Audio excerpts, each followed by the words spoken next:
Hi, Stacy. Hi, Kema. How are you? I'm good. And welcome to all of our guests tonight with us. And happy Hanukkah, the first night of Hanukkah. And we are so happy at the Levine Museum of the New South to be partnering with you today, Stacy. I am the COO at the museum. And Stacy, I'm going to let you take it away and tell us about tonight's program. Yeah, so I am the founder and CEO of the Pink Mentor Network, which means I take mentorship really seriously. And so at that moment when the murder of George Floyd happened, I reached out to my mentor. I was not sure what my role as a white ally was. And you know my mentor, it's Miss Dorothy Count Scoggins, which if you're going to reach out to anyone, she's the one to reach out to. And her words still give me goosebumps. She said, Stacy, you cannot take on this pain. You must seek to understand it and then use it as fuel to drive change. And it's still, I actually have goosebumps right now just thinking about that. But then I knew exactly who I needed to reach out to. And that was in June. And I didn't exactly know where our conversations would go, but I was going to dedicate myself to making it happen. And so I reached out to 5 phenomenal moms, Black women, extremely successful businesswomen. And I said, what do I do? What do we do? What do you need? And it started there. And we just continued to meet up. They gave me homework. I would do it. And then I would ask to come bring us all back together. And it just slowly started to turn into this amazing video series of their experiences. And they were so powerful that I pulled up a couple of my video production friends, and the amazing Kristen Stegall pulled this all together of Novice Studios. And she was able to capture what these women's experiences were. So as this kind of progressed, we just thought it needs to be seen by as many people as possible. So we reached out to you all, and you're giving us the stage here tonight. So thank you very much for this opportunity. Well, thank you for thinking of us. I know that you know the Levine very well. You shared with me that one of your first meetings was actually in our building when we were open full-time, pre-COVID times. And what we love to do at the museum is highlight everyone's story. And you were right, the 4 powerful women we're about to hear from have stories to tell, but it's a story that's echoed through our community and for African-American women. And we are a history museum at Levine Museum of the New South. And we like to use history to help us build a better tomorrow. And so to that end, before we get started, I do have to share a little bit of history from our wonderful historian, Dr. Willie Griffin. I have been fortunate enough the past couple of weeks to moderate his presentations that he's been doing with our corporate training class. And he tells the story of the 2 Rosas. And of course, we know Rosa Parks.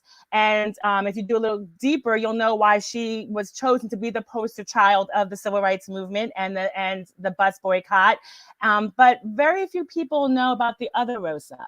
And that is Rosa Lee Ingram. And it's a hard story to hear, but she was a widow and a sharecropper. And in 1947, she had, there was a white male who was also a sharecropper that lived next to her, John Stratford, and he was trying to rape her. And her 2 sons, 14 and 16, came to her defense and they fought him off. And with his gun, he was shot and killed. This all happened in Georgia. She and her sons were quickly prosecuted and given the death penalty. And even though it was self-defense, it didn't matter. She's a Black woman, in the 1940s. But it's also a story of hope because that was really the Black feminist organizations got together and really made sure that this wrong was made right. And so they were very vocal. Remember, it's 1947, to make sure that her story was heard. When Truman came into office in the presidency on Mother's Day in 1950, they actually did a Mother's Day card with her story asking President Truman to intervene. She was released eventually with her sons in 1959. But that story, that Rosa story, it's not as pretty and glamorous as, the Rosa Parks, but it's an important story because it does show how vulnerable African-American women are, how the system can be stacked against us, but also how when we come together and unite, that we can effectuate change. So that's our little history moment before I get to introduce our wonderful panels. So Stacey, thank you so much for doing this, for bringing these wonderful women together and letting Levine be part of their story. My pleasure. These voices are so powerful. Let's get them out here. Gotcha. I am with you. Okay, so I'm going to say this right off the bat because I've only met these women digitally, so they know to correct me if I butcher their name. So the first panelist I'm going to bring up is Olanike Ayomide-Mensah, and I probably butchered that. She is the founder and chief equity officer of Mosaic Consulting. It's a leadership development, equity, diversity, and inclusion area. And there is the contact information on the screen for her organization.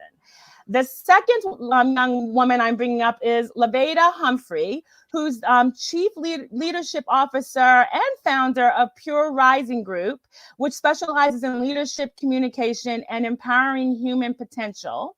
Then we have Eboné Lockett, who's founder and CEO of Harvest Humanity. Are you seeing a pattern here, everyone? Author, she's a curriculum designer and educational practitioner. And last but not least, we have Shamyra Parker, who's founder and chief well-being officer of Born Boundless International. It's a self-care advocate and educator who give women in leadership positions a mental makeover. And their complete bios are actually on our website. So I invite you to please, because they've done some powerful things. And with that is their contact information to their organizations if you are interested. And so I invite you to please go to our website. And if you haven't had a chance to watch the recordings that Stacey just told us about, that's also up on the website. There's a link to that so you can enjoy that. So ladies, let's get started. And right out the gate, before we go deep into the topics you covered in your recordings, which were education, motherhood, workplace, and image and self-care, I'm really intrigued by the title, Sisters Unmuted. And I want to know from each of you, if you can just give me a minute or two, tell me, what does unmuted mean to you? And you know what? Let's start with Eboné. So unmuted to me is being valued, being seen, and really letting the light and legacy of my ancestors shine through me. Thank you. Anyone else? Who's next? Hi. What it means to me is freedom in all spaces to speak up and truly show up as my authentic self. Nice. Thank you. Yeah, and I want to echo that. For me, it means being my authentic self in all spaces and taking off the censors, taking off all the reasons and the small voices that say I can't, or being afraid of being my full self in any space, getting rid of that and just being there, being me. Absolutely. And last but not least, Shamyra? Yes, I would echo what Olanike said. I fully believe in showing up as your full self. And so not editing yourself, taking up space, and really making your voice be heard and actually being seen and being heard. So for me, unmuting myself is not waiting for permission or asking for that, but taking it. Thank you, ladies. That's excellent to have that framework as we unmute you and discuss some of these topics. And so let's just delve right in. You, tackled a lot of big, hefty topics during this programming. And so the one I'm going to start off with is education. And actually, I all of you had a lot to share about your thoughts in education, but LaVada, you really struck a chord with me personally when you talked about the trauma of your education here in the United States, and especially as an African-American woman. Would you like to share a little bit of that? And guys, jump in as you want to share. Yes, thank you. I was sharing with the ladies my experience. I was put in special education, but prior to being put into special education from 2nd to 5th grade, the school system, public school, and that's not a derogatory against the public school system, but they tried to diagnose me as being dyslexic. And my mom, dyslexia, my mom she knew enough that if that went into my file, that would be a problem in the future. So it was traumatic for me because it really wasn't communicated. I think it was up until the 3rd period, and then I exited the room, and then the rest of the day. So it was traumatic to me because I wasn't assimilated. It's different today versus as it, back then. And with everything, education has evolved, but it was traumatic. And it was something that I really never shared until I got into the learning and development space. And I realized that it was part of my story. So I understand it. And I take on this whole space a little differently than others. Absolutely. And Olanike, you also take on this space a little differently as well, because you talk about your experience, although you were born in the United States, with your background, there's issues around being a foreigner in our school system. Tell us about that. Yeah, so I was born in Columbia, Missouri, but then we moved back to Nigeria, which is in West Africa, where I'm from. That's my ethnicity. When I was 2, and then we moved back to Cincinnati, Ohio, when I was 10 years old. So I was a 5th grader. I came with my dad first. I had a short, what you would call a boy cut. That was very normal for like schools and boarding schools in Nigeria. Not very normal here. There were a number of times where I was mistaken for a boy, so gender things started happening right off the bat, in addition to racial things, in addition to just regular mean kid school things all at the same time, right? And so even though we had a community, we had, folks that were sort of supporting us as we navigated here, it still felt like a really isolating time in the school, but also in other spaces. And I actually would say that that's when I began to mute myself. That's when the muting began. Before that, I was the wild child, right? I was the kid who would say anything to anyone. I would get in trouble for it. Like they were like, please mute yourself. You're doing too much. And so having that transition at 10, in that time of development really did change, who I became in so many ways. And I'm learning now to be seen and be heard instead of a lot of what I heard when I was growing up, which was, children are to be seen and not heard. So, yeah. I'm glad you got there as an adult. Wouldn't it be nice if we can inspire our young women while they're still in school, to have that, be empowered in that way. And so I'm going to shoot it to you, Eboné, because you work in education and you work on curriculum, and some of the experiences that we just heard still exist for children today, and it is a double-edged sword when you're also a woman of color. Can you share with us some of your thoughts about, what's happening to young girls in our educational system here in the U.S.? Absolutely. So I'll go back to my upbringing and why it's so pivotal to where I stand in the space as an educator. And I went through educational experiences in a classical magnet program where our motto and mantra was, we learn not for school, but for life. And that was key, because as I was traversing through elementary school and middle school and high school, I saw reflections of myself, and I saw reflections of the characters that lived around me. And I say characters because they were characters in a book, but they were so embedded in our lived experience that we got it, and we were able to see ourselves, value ourselves, honor ourselves. So when I think about the experiences of Olanike and LaVada, they're very contrary. And I realized I was in a very unique position being in that program, because I had a lot of people who lived in they call the project that I lived in, who didn't have that experience. And so they were labeled early on. And, when you look at the stats, the disproportionate labeling of Black men, Black young boys, just because they have a little extra, movement, and people want to label them ADHD, that is happening in schools every single day. And then, needless to say, the documentation of the school to prison pipeline just lets us know that we don't always value and see the differences as benefits. We often try to label them as detriments. And so in my experience, I always think about not only what the composition of my classroom looks like, but how am I intentionally creating curricula that reflects that lived experience of the students and really welcomes them in a way so that they don't have those traumas keep resurfacing. Excellent, thank you. And Shamyra, you really hit on something for me personally when you talked about this is a generational curse breaker, education in the United States. Can you tell us a little bit more, thoughts on that? Sure. So for me, coming up, we largely were in the first generation of college students. And so I really just felt like, it's not like anyone communicated that to me.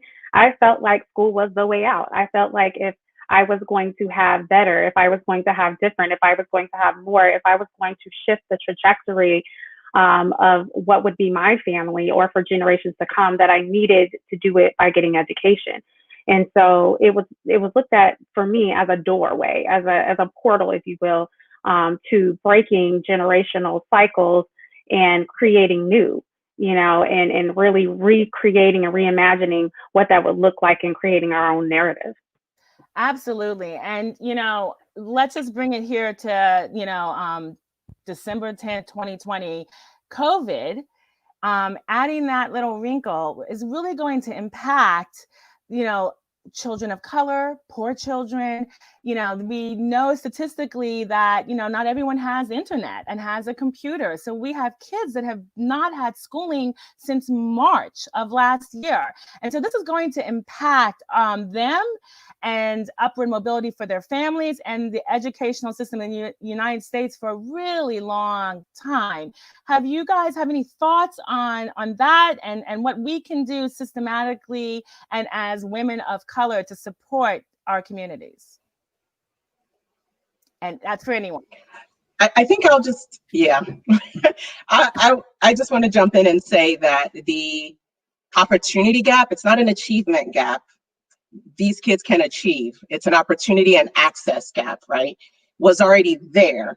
And now if it was like this, now it's like this, you know what I mean? And what I hope that our systems, our school districts, our cities, our states will do is start figuring out what to do now and how to change the system now. What I don't want is we start studying the impact and we study it for 4 years and 5 years and 6 years, and these kids are just left in the wind. So I don't have many great answers or solutions right now. I think the folks that are in those seats, in those rooms, need to be gathering together and starting the conversation and start doing something now so that we don't lose our kids. Absolutely. Anyone else? And I would echo what Olanike said really about the idea that action is important. And I would even take it to the communal level because, my first teachers were my grandparents, my parents, my big sister. And so in this time, we have got to really build capacity within our community so that we can support our learners, because these systems, unfortunately, they're bottled down and burdened and overburdened. And we already have so many, discrepancies within how different groups of people, depending on what you earn and what your wages are served. We've got to take it, as they say, to the street. We've got to make sure that education is not just the brick and mortar, the edifice. It's got to be something that is in the homes. It's got to be in the rec centers. It's got to be in the churches, everywhere that we can impart what we have, what our ancestors imparted to us. Because remember, there was a time we could not learn to read and write, and they fought and made sure, even at the risk of, losing a limb or losing your life, you made sure that you taught someone else, even if it wasn't your child. So I think, a lot of it is we're going to have to rely on one another. Absolutely. And you know what? That's a great segue. So thank you for that, to another topic that you guys delved into, and it was motherhood, and it was Black motherhood. And I think it brought a few of you to tears. I know I had tissues by me when I was watching that conversation amongst yourself. And it's interesting because some of you have sons and some of you have daughters. LaVada and Shamyra, you both have sons. And being a parent of a son, LaVada, you talked about, you said, I do not come out of prayer when it comes to him and his safety when he leaves your space. And then Shamyra, you have two younger sons. And so just take a minute, both of you, to kind of talk to us as Black women in the United States raising boys, knowing all that we know. Well, when I said that, just raising Black children, not coming out of prayer, it's the evidence is there. It's not something that we're making up. It's a constant battle. I think I use the word waiting to excel. It's a constant battle because we're in a level of anxiety because we're praying for their lives. You know what I mean? We never come out of prayer where, I think I said this, that no one prays like the Black mother. And I know that parents of all ethnicities are praying for their children, but our prayer tenets are a little different. We're praying for them to stay alive, where they're praying for them maybe to get this scholarship. We're praying for them to just stay alive. And then God wants, preserve their lives. So it's very important, as people of color and mothers and fathers, that we have that sense. It's always an urgency for me. It's always an urgency, and I don't come out of prayer. I'm always praying. I think about him. I'm praying. I mentioned, I text him, not that I'm trying to get in his business. I just want to make sure he's alive. You know what I mean? Just text me back a heart. So it's something that, and I think I echo that for parents in general, people, black parents, that's something that we do. We pray for our children. We pray for the best. And this has really helped us, right? Kind of for people who did not believe what we've known as mothers and the safety of our children, the technology now captures it, right? Has brought it real. I have a lot of white female friends that were like, wow, I've heard it spoken that you're worried when your child gets into a car and they're worried about a police, but seeing the evidence now has really resonated with them, because sometimes you got to see to believe in what we knew. And Shamyra, we lost you for a minute, huh? Technology. Did you want to add anything? Yes, of course, that's a really tender topic for me. And I, got really emotional. And even just this week, we've had another major loss. And so, it is something that's really present for me. I live in a county where I've had instances in front of my sons, with my sons, that have impacted them, where they were traumatized, even with local police here, some kind of people who were racist. And we've had those instances with the boys in the car, to the point to where whenever we got back into the car, they were afraid. There were times where they were afraid of a cop car. Well, what's he going to do? Is he going to do something? And I just think it's major because it creates a cycle. So that kind of trauma happening early, just like in the movie The Hate U Give, it creates a cycle. It plants a seed early on. And then they wonder why later on there's this distrust. And so, for me, when I think about my boys, I think about how they're perceived. I think about how even at the age of 4 and 5, they're already, looked at as possibly being feared. And that's crazy to me. Like, it's just crazy to me. I can't even process the thought of being afraid of a 5-year-old. But because I know that my sons are like that, or viewed in that way, it changes the way that I mother them. It changes the way that I teach them. Everything is a teachable moment. Every moment is me trying to make sure that I'm guiding them and helping to prepare them for the world that I know that they don't understand exists, waiting for them. Absolutely. And Eboné, I mean, you're right. It's women as well, right? It's our daughters as well. And I think the story with Rosa Lee that I just shared earlier demonstrates how we as women are vulnerable. And so you share a story about traveling with your 23-year-old daughter. Do you want to tell us about that? Yes, certainly. And so that thing that rustles in your stomach, I hadn't really felt it in the same way because my son transitioned at 12 years old. So he was not yet in his prime where the police saw him, or could have seen him as a threat. But we lose our sons to a lot of things. In my best opinion, we lost my son to medical negligence. And so when we think about all the other things that we have to worry about, as I'm traveling with my daughter, this time around, we were coming back from Washington, D.C., from the international rally, and I put my wallet on the dashboard and I made sure everything else was out of the way. And she was like, "Why are you driving with your wallet on the dashboard?" And I said, "Because I don't want them to think that I'm reaching for anything other than my license and registration." And again, to have to think about that, to have to intentionally plan for that is hard. And so I had to have that conversation with my 23-year-old, and she said, "Well, you're right. Look at Breonna Taylor, look at Sandra Bland. You are right." Absolutely. If I can jump on, and please do. Yes. What's so heartbreaking about that is we're having to talk to our children, sons and daughters, at earlier ages now. There are some things that I did to lay the foundation for my daughter, who's now 13, but this year we're having more difficult conversations about the things, because now she's exposed. Now she's got a device in her hand and friends that are exposed to different things that are talking about the news and the latest person to get shot. And it was earlier this year that we really had the first real conversation about what could happen.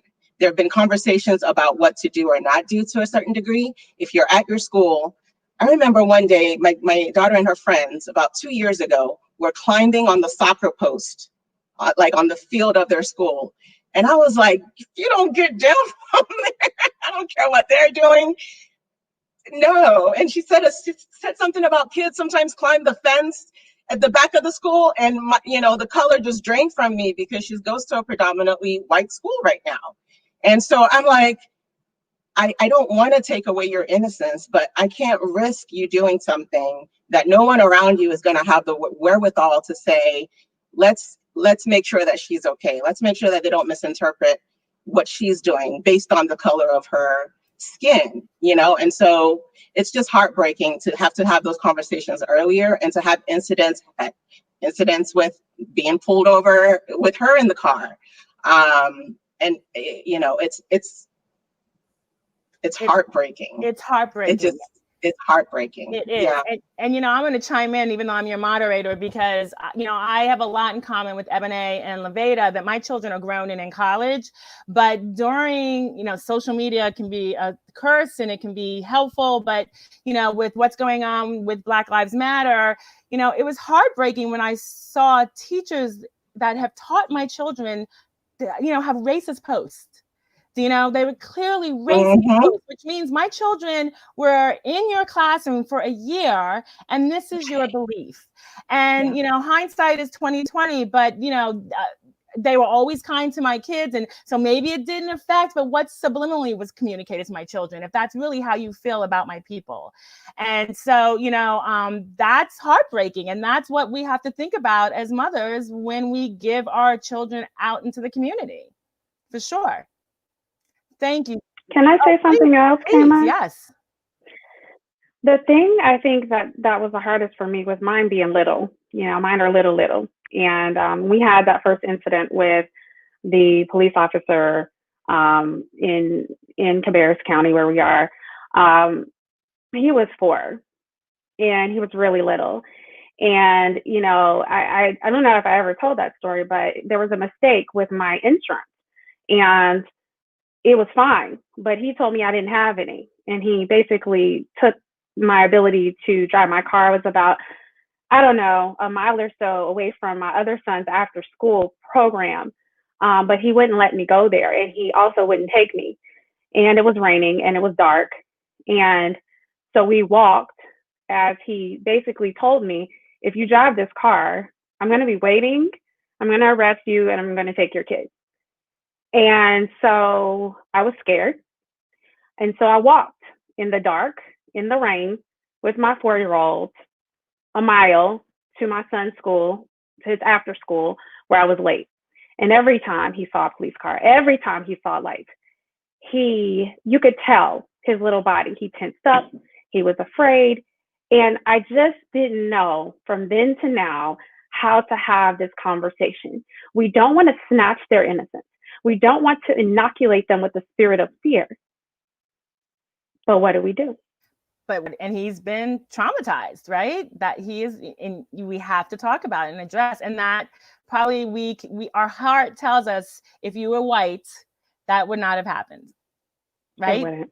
Right. I could have at least gotten a ride. I know, you would have gotten a ride at the very least, right? Yeah. Yeah. So, and so let's talk about, we've been talking about young folks, but let's talk about us, women of color in the workplace, okay? Because, that we get these issues, hit us as adults as well. And so, Olanike, let me start with you, because you started off, and we love this at the Levine, talking about, we have all these great diversity and inclusion programs and classes that, have been going on for 20 years. And studies have shown, and I know there's one going on at Harvard right now, that, they're not that effective if we're still here, right? So, and you said that, the history of civil rights and the Civil Rights Act and what's happening with companies is companies are responding, to what's mandated so they don't get sued. But a lot more needs to be done. Tell us, what else needs to be done? Absolutely. So the reason why there's anyone other than white men in the workplace is because of the Civil Rights Act. Right. And so Black people made that happen. Black people ushered everyone else into the workplace, as well as white women. Right. But what you see once you get into, especially some of the bigger companies, but you see it in the nonprofit space too, and I've worked in both the nonprofit and the corporate field, is white still is rising to the top. So no matter what the diversity and inclusion efforts are, it's just to be able to check off that box, for avoiding the lawsuit, avoiding a PR, situation, being able to recruit some diversity in the lower ranks. But when you start to get higher and higher, you start to see less and less and less diversity, and it becomes just increasingly homogenous. So what we need to do in these workplaces is really root into equity as the goal. I gave a talk recently and I almost called it "Let's Kill D&I," because I just feel like it's that same hamster wheel of initiative after initiative and, thing after thing. And we're not really addressing the real issue. We're not really moving.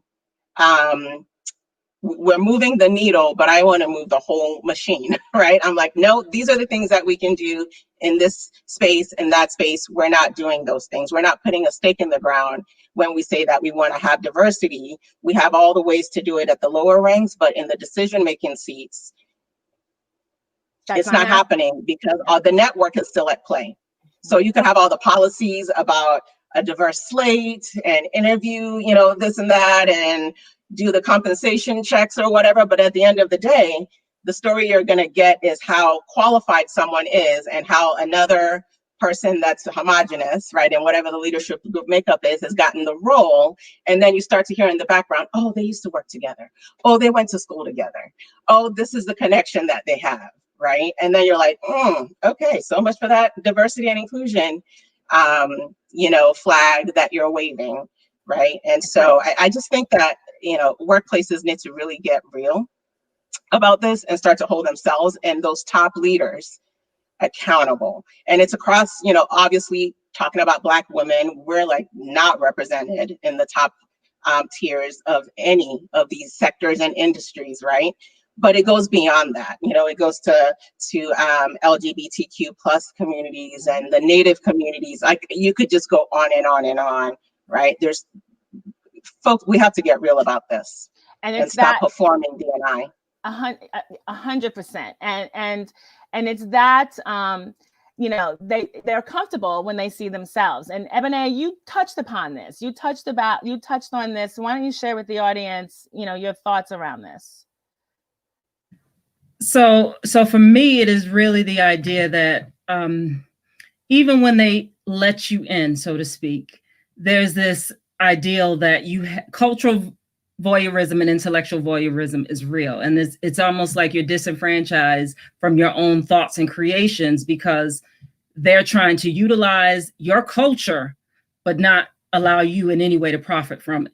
And so it seems to me like when we talk about inclusion, it's always how many do I have?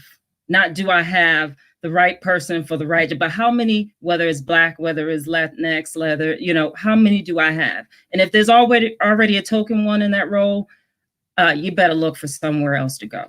And for me, that's always been, you know, the hard thing. But I was in an industry where I knew that if I put in the work, I could help disrupt that. And so, you know, a very real example is the solar. Right now, we do a solar sister serve experience. And so we train young Black girls specifically to try to disrupt the solar industry, because when you look at, to Olanike's point, the managerial levels, we're not represented. We're 2% of the industry. And we know solar has penetrated all 50 states, and Black people, not just Black women, but Black people are 2%. So if you drill that down, think about what that is for Black women. And so why shouldn't we have the advantage of being able to access industries such as solar industry? It doesn't make sense. But if we're really about inclusion, we'll start teaching our young girls that from early on, and we won't have this, oh, why don't girls do STEM? They don't get to fall in love with it. Right.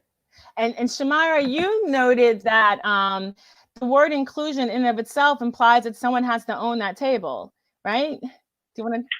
I did. I just read that week somewhere, and it just stood out to me because it's a word that's been thrown around, right? Like we throw that around a lot, inclusion, inclusion, inclusion, to Olanike's point, but that still denotes that someone owns that table, and that's largely not us, you know, and really what I'm hearing with us talking about, we're talking about cultural appropriation. We are talking about, you know, just the mere fact that there's tokenism. And really what stood out for me this particular week was not only that, but that because of all of what had been happening in the media, that there was a lot of performative hiring happening. And, you know, with no real executive power. And I said, you know, like, God forbid that then they bring this woman on, this, you know, minority woman, and then they tokenize her. So yes, she's just there for the optics. And, you know, that is their version of inclusion, but it's really just performative. It's really just a facade, as Eboné said, as Olanike said, to check off a box. Yeah. And LaVada, you know, what we do know when we have that tokenism, when they just want any person of color, you're setting them up to fail. Right. And once they're in, even if they do have the skill set, there are systematic things that also set them up to fail. And then they can say, see, we tried. You know, what is your thought on all this? It's a setup. It's a setup. You know, you're checking off a box, but you really didn't have the heart to put this person in position. We can Google you now.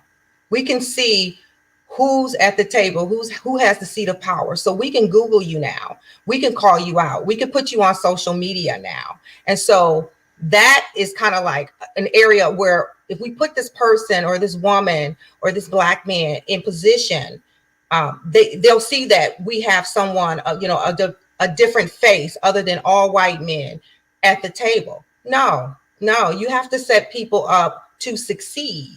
And let's just be honest here. Black women, we are the #1 educated. We have degrees on top of degrees. All of a sudden, you know, what happened with George Floyd, we can reach and find you now. You wasn't up. A lot of these companies, they're not looking for you. They're not looking for us. What they're looking for is free publicity, free that I have this person of color running this department, but she or he doesn't have any power. They're running a department. They have all the credentials, but they don't have the power. So we can Google you now. And so that's really what it's all about. And so how do things they have to change. ladies? What can we do? Can I say? If I may, You go ahead. I was just going to say, Levine, as you were talking, I'm not going to call folks out, but we're all here in Charlotte. So we know the CEO that said earlier this summer that we just can't find them. What, sir? Are you kidding? You know, it blew my mind that you could be at that level running a global company and still believe and say out of your mouth that you can't find talented Black leaders to be in the C-suite. It's obnoxious. Like, It's obnoxious. Stop it. And let me just tell you, on a personal You're just level, not looking. we're not looking because, you know, I used to work for the law school here in Charlotte, and when the law school closed, and I have the pedigree, right? I could not find a job. Like, I could not get a job. And I went to a nonprofit luncheon, and they stood up and said that we can't find talented Black leader in Charlotte. And I'm like, my resume's everywhere, and, you know, not one interview. All the degrees, all the certifications. What more do you want? The wonderful Levine Museum of the New South. Thank you. You know, if it wasn't for the museum, but that is despicable. So it's not just, you know, corporate America. You know, you're right. Yeah. Good point. And I would like to add, that's why you see a lot of Black women. If you don't invite me, I'm bringing my own seat. I'm creating it. And all four of you have done that. You know, in the intro, founder, CEO. Yeah. But not everyone can do that. I'm creating it. And so we have to use, you know, and leverage our position to make, you know, opportunities for, you know, people of color and, you know, especially women. We're talking about women today, young women who have all these degrees and just can't break in. So how do we do that? Anyone else have thoughts? What I was going to say is, I think that we're always talking about change. Everybody's always talking about change. I tend to be a little bit radical in that area. And I said, you know, I don't know about change. I think we just need a whole new system. I think we need a whole new system. I think we need to reimagine a whole new system and what that looks like. And we do. I mean, as powerful as we are, we have the ability to come together and recreate our own system around what it is that we know is needed. And start, even if that's starting small, doing it the way that we know it needs to be done. And that within itself can grow and be a disruption and really reset the way that things are that are already that, because I mean, if we think about the system, it's been around forever, right? So we're talking about change. You're trying to make a chink in like a steel wall. So like, instead of trying to change the steel wall, can we just get a whole new system? And many, not just in the workplace, but yes, I mean, America, we're at a reckoning now, right? Absolutely. And part of that reimagination rests on our shoulders. As women of color, we have to carry the torch for these young women that are coming up, and we have to let them know that you are enough. You are enough in your skin and your intelligence and your brilliance and your royalty. You are enough. And when they walk in that long enough, they start walking a little stronger and walking a little faster. Yeah. And so I think part of how we're going to build it is to build it. Absolutely. I was going to talk about imagination, Eboné. You like, it was just in sync, right? Like, and you know, we have to rebuild. We have to get creative, imagine better, and then make it happen. And before we take some questions, because I know we have some, just to round this all up, you guys have a great discussion about image, but part of that image discussion, you all started talking about self-care. And I think it's so important to talk about this because, you know, there are these challenges as women, and especially as women of color that we have. And so, you know, share with us a little bit of what you meant by this self-care and what we need to be practicing as women of color in the United States. And we can start with anyone. You all had some great advice. I think that's my cue. For me, self-care is everything. I always tell people self-care saved my life. As a Black woman, I was not raised to take care of myself. I wasn't raised that way because my mother wasn't raised that way. My mother raised me to love myself. But as far as the self-care piece, we are taught to pour out. We are taught to serve. We are taught to take care of everyone else's needs, to service everyone else's needs before our own, if at all. And to do so to an unhealthy deficit. And that is something that has been passed down generationally, that has actually been epigenetically beaten into our DNA from way back when we were taught to take care of the slave master, his mistress, wet nurse their children, then come home, take care of our family. When was there time for us? And so what we don't understand is that we're battling years, decades, centuries of conditioning and programming around something that we don't even know is there. And so self-care is the thing that is revolutionary and the thing that is going to get us that freedom and that health and that wholeness that we need. Absolutely. And Olanike, and in the words of a great, I'm sorry. In the words of a great self-care,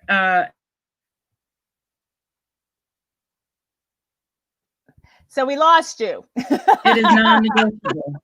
As Ms. Parker would say, self-care is non-negotiable. And that's the part that I think we have to really sit with. Yes. It is not negotiable. We don't get to say yes because tomorrow never comes for a Black mother who has so many other things to do today. We have to make it non-negotiable. Yep. And Olanike, you were very open about, professional support when you need it and seeking that. Tell us a little bit about that. That's hard for us in our community and as women. Mm-hmm. It is, because we have sisters and mothers and aunties and all, our community, and that's where we know to go to get support. But I found myself at a point where I'm like, I need to go sit on that couch. I need to go work some things out.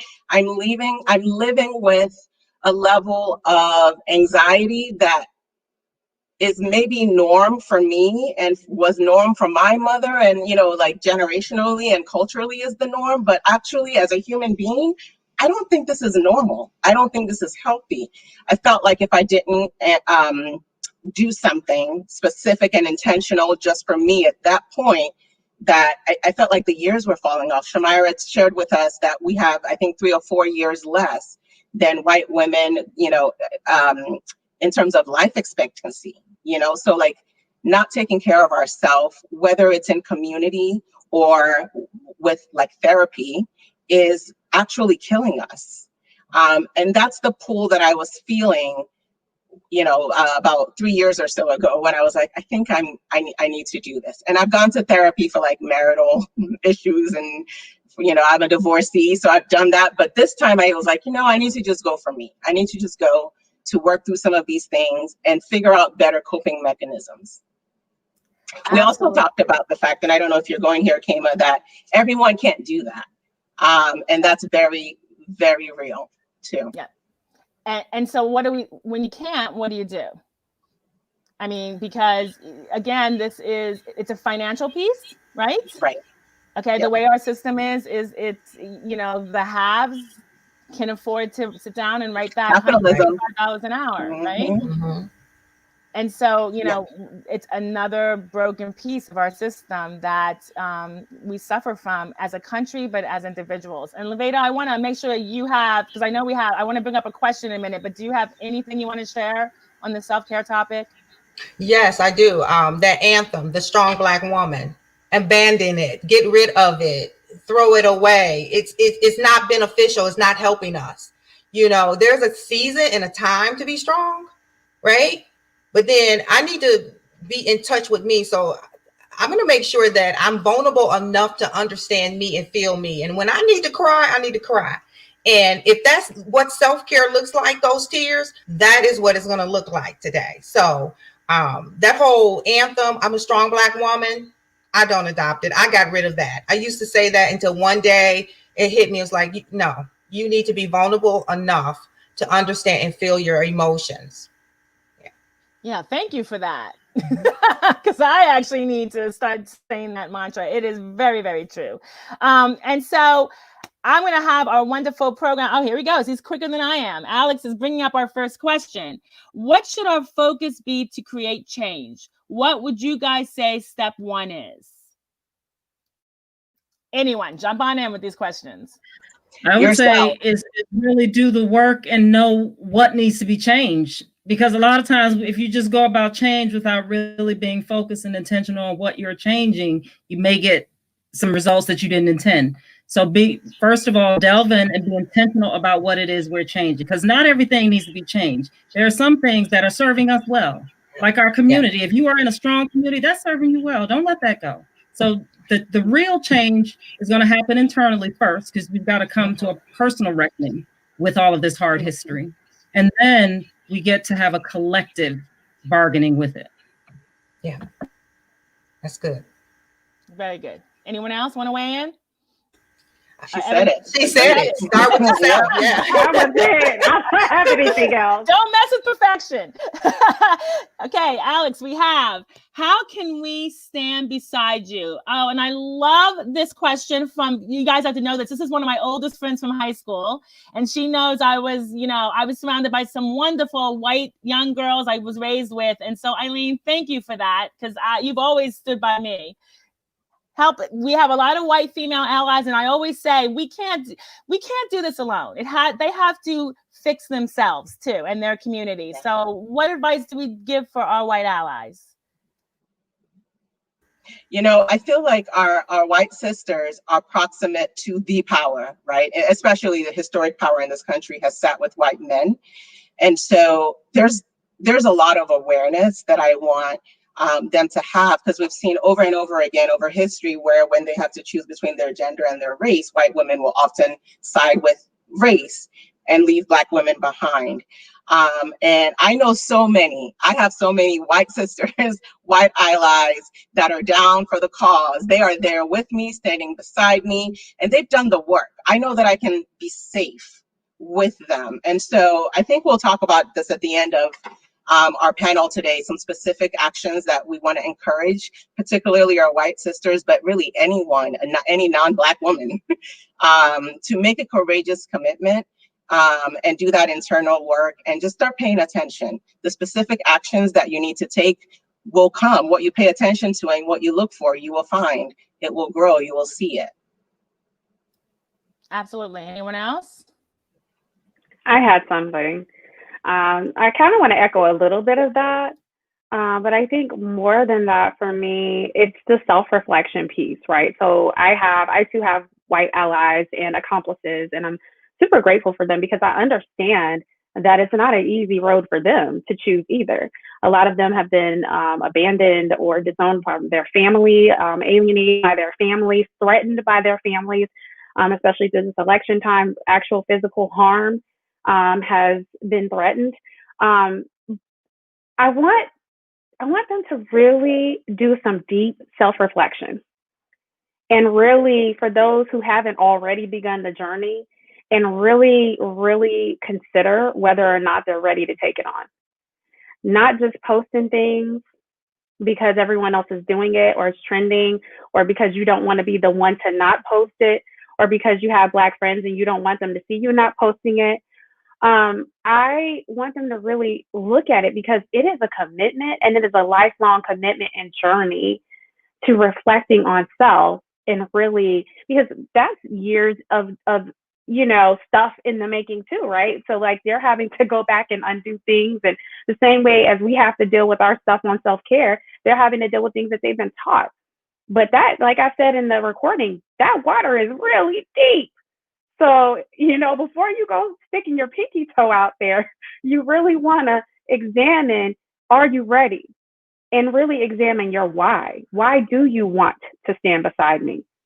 Right. What is that about? What's that about? And, as Black women, we can't shoot them down, right? They're on a journey. And sometimes we get impatient and we're like, God, they have to do the hard work. And if we know we need the allies, right? And we need to be patient and lead them to where they can get that support. Anyone else want to add on to this question? I will add, and I think one of the important things is to create opportunities, because I think one of the things that really resonated in my life, I had educational practitioners who were white male, white female, and all the way up through college and graduate school. And they really created opportunities for me to advance, for me to be voiced, for me to be heard, for me to really see myself in a way that I necessarily could not have seen myself without their input. So I think creating those spaces and opportunities is going to be critical. Excellent. Thank you so much, ladies. So as we wind down, you did mention, one of you mentioned that we're going to have some courageous commitments for everyone that's watching us today. And so before we kind of walk through those, tell us how this came about, like why you're asking people to sign this commitment and what's it entail.